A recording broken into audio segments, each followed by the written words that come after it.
it's Anthony, and welcome back to my channel. So today I am going to be talking about more types of students going back to school. So let's get started. First up, we have the new kid.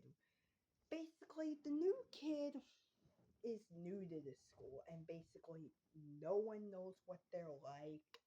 No one knows their name. So they're just referred to as new kid until students finally learn their name. Like if you've ever moved schools, you can relate to this. But it might I've personally never moved schools, so I wouldn't know, but it must be terrifying starting at a new school because basically you don't know where anything is, you don't know anybody, and basically it's just terrifying. Next up, we have the childish kid. Basically, they act like basically they act like they're like 3 grades below their current grade level. Like they they always act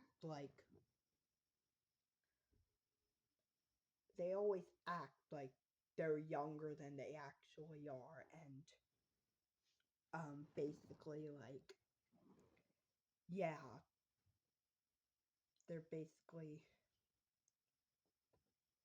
and everybody tells them to act their age and grow up.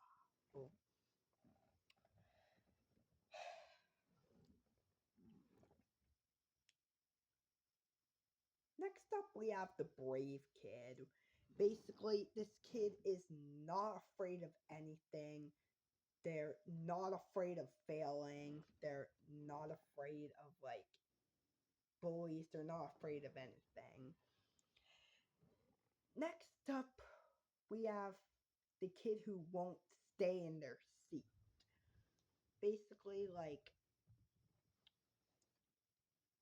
they basically they just get up, walk around the classroom, they pretend to do things like going to the bathroom, sharpening their pencil,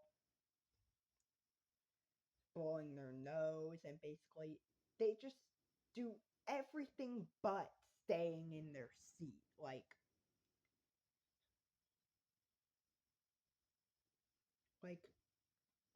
just sit down. I know you have to be there for 7 hours, but you can at least sit down. Next up, we have the book tapper. Basically, they have a book in front of them and they have two pencils, and basically they act like they're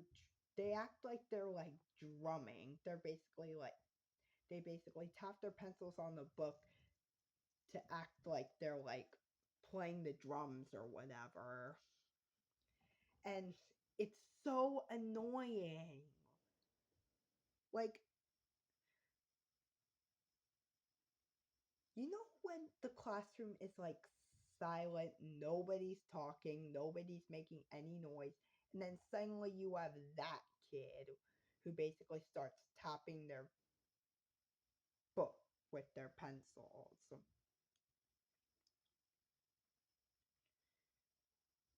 Next up, we have the class clown. Now, basically, they just do everything to make the rest of the kids laugh. They basically tell funny jokes, do funny things. Sometimes they get themselves into trouble.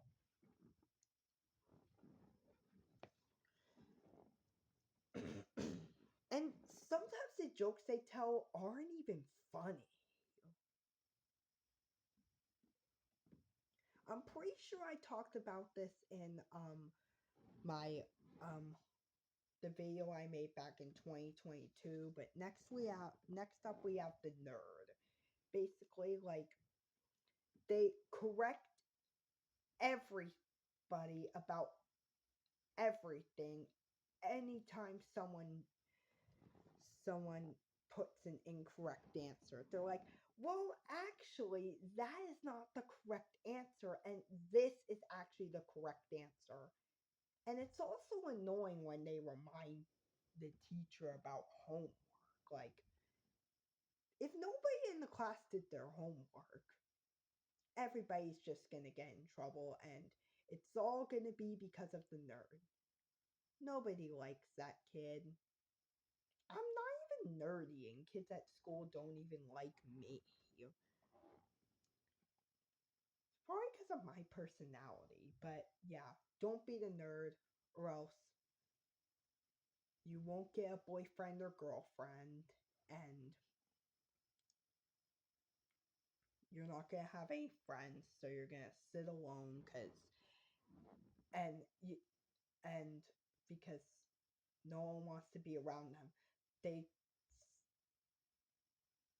they sit down at the lunch table alone, and then they do their homework during lunch. Who does that? Well, sometimes I forgot to do a few homework assignments, and I would quickly do my homework before class, but no one has to know about that.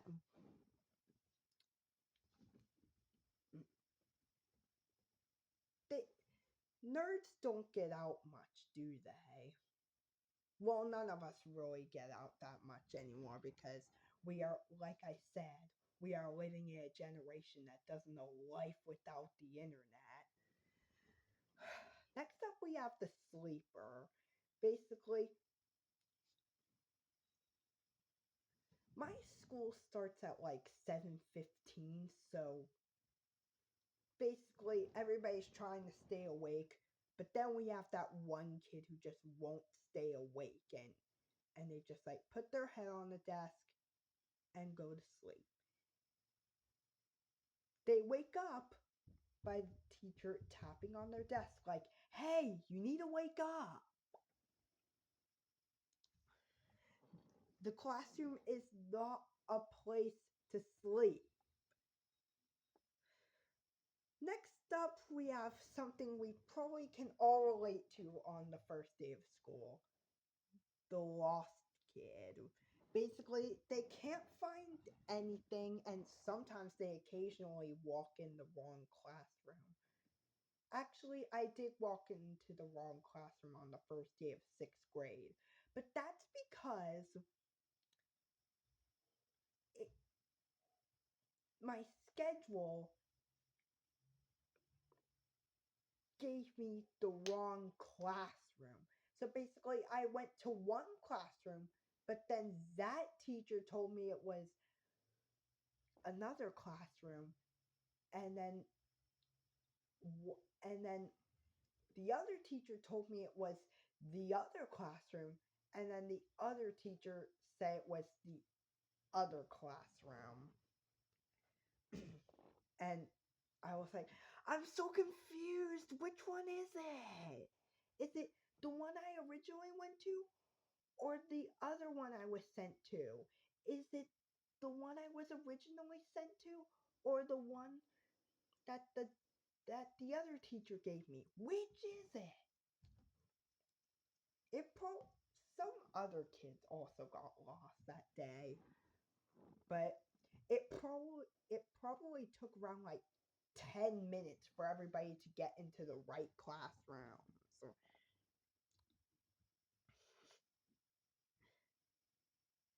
looking back at it is so funny. Next up, we have the kid who puts their feet on the desk. Like, and basically, I only know like a few kids who do this. Some kids don't even necessarily put their feet on the desk, but some kids, they pick up the desk, and then the teacher decides to and then the teacher has to tell them to A, put their feet down, or if you're at my school, they tell you to they tell you to put the desk down. Like, don't pick up the desk and don't put your feet up. The classroom is not your living room. Next up, we have the popular kid. Basically, everybody's their friend, everybody's around them, and even if they're not, even if you're not so popular, everybody wants to be around them. So that's basically it. So subscribe and have a good day.